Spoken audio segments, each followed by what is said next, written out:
ఆడి మాటలు మీరేం పట్టించుకోకండి అయ్యా. వాడన్న దాంట్లో తప్పేం లేదు సుబ్బయ్య. మీరు వాడిలో ఆవేశాన్ని చూస్తున్నారు, నేను వాడిలో ఆవేదనను చూస్తున్నాను.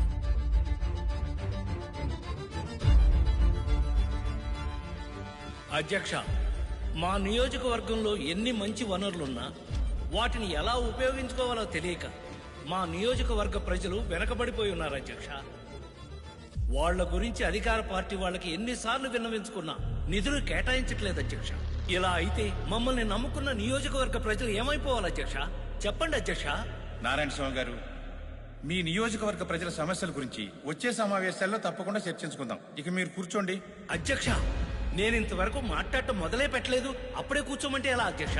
నారాయణ స్వామి గారు, ప్లీజ్ మీరు కూర్చోండి. శ్రీనివాస్ గౌడ్ గారు, మీరు మాట్లాడండి. అధ్యక్ష, ఇది సభా మర్యాద కాదు అధ్యక్ష. మా నియోజకవర్గ సమస్యల గురించి నన్ను మాట్లాడివ్వండి అధ్యక్ష.